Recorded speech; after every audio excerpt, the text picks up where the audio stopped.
Все, что ли, поем? Значит, все, давайте машинки. Что Урал по Волжье. Да. Дальше это у нас плясовая песня села Старошишминск Нижнекамского района Республики Татарстан.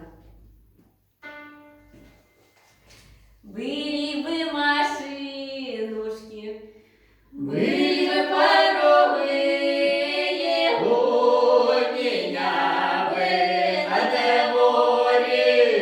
Эти бы машинушки, эти паровые, продала бы, продала.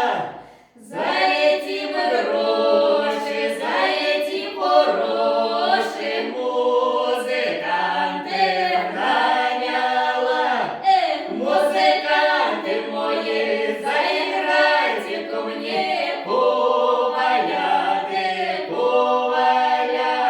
Вот сказали коваля, через нож коваля, коваля, ты коваля. Были бы буренушки, были